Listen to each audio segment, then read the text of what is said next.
New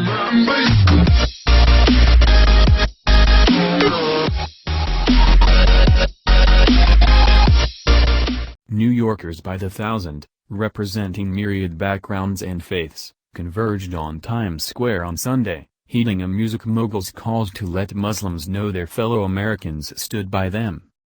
The demonstrators, many of them hoisting placards featuring a woman in an American flag hijab with the caption "We the people are greater than fear," gathered at one of the world's most famous public places to denounce what they see as threats and pressure aimed at Muslim communities.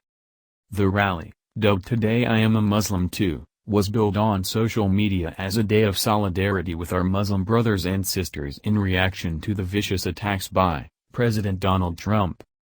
Trump has made numerous disparaging remarks about Muslims, and an appeals court recently put a halt to his executive order that temporarily barred all refugees and travelers from 7 predominantly Muslim countries from entering the country.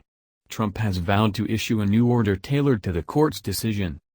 Demonstrators toted American flags and maroon signs that said, "I am a Muslim, too," as one activist donned a Trump costume and paraded through the crowd with a bald eagle in a cage.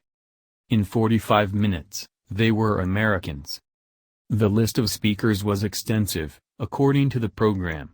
In addition to entrepreneur and Def Jam Recordings co-founder Russell Simmons, who helped organize the event, attendees were scheduled to hear from rabbis, imams, a Sikh, a Buddhist, Episcopalian and Presbyterian reverends, a Mennonite, a Seventh-day Adventist minister, a Hindu, a Baptist pastor, local politicians and civil rights advocates.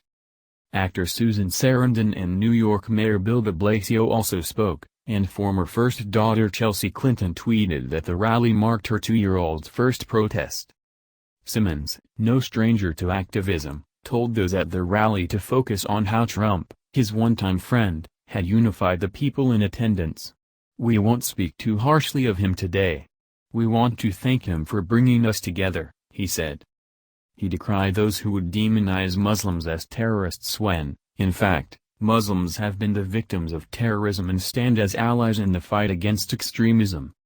"So we are here today to show Middle America our beautiful signs and, through our beautiful actions and intention, that they have been misled, that the seeds of hate that were small and maybe just ignorance cannot be watered, and that hate cannot grow because we are here to assist them in promoting love," Simmons told the crowd.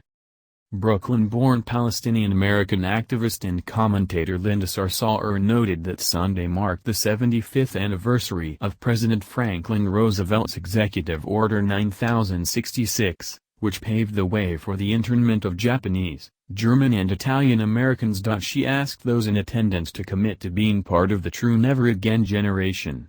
"I am unapologetically Muslim, all day, every day," she told the cheering crowd. "I am not afraid because fear is a choice, it is not a fact. So today I ask you, in the true grit and spirit of a New Yorker, that you choose courage in the face of fear." This isn't the first time Simmons has urged New Yorkers to identify as Muslims as a form of protest. Rabbi Mark Shanier and Imam Shamsi Ali, who helped organize Sunday's event, joined Simmons before a much smaller Times Square crowd in 2011 to protest congressional hearings on Islamic terrorism. Simmons also took part in Occupy Wall Street protests and has been an outspoken supporter of marriage equality, animal rights and overturning what he's criticized as harsh drug laws. In December 2015, Simmons wrote his old friend Trump, urging him to stop the bullshit in regard to the soon-to-be U.S. president's call to ban Muslims from entering the United States. "Don't feed into the rhetoric created by small-minded people. You're smarter and certainly more loving than you let on," Simmons wrote. "I know that cheap seats are easy to play to, but you can get them just by being the man I have known for nearly 30 years.